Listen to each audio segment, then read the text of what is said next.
తగిలే రాళ్ళని పునాది చేసి ఎదగాలని,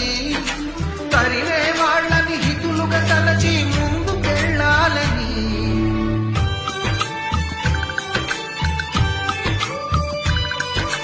కన్నుల నీటిని కలల సాగుకై వాడుకోవాలని, కాచే నిప్పుని ప్రమిదగా మలచి కాంతి పంచాలని, గుండెతో ధైర్యం చెప్పాను, చూపుతో మార్గం చెప్పాను, అడుగుతో గమ్యం చెప్పెను, నేనున్నానని నీకేం కాదని, నిన్నటి రాతని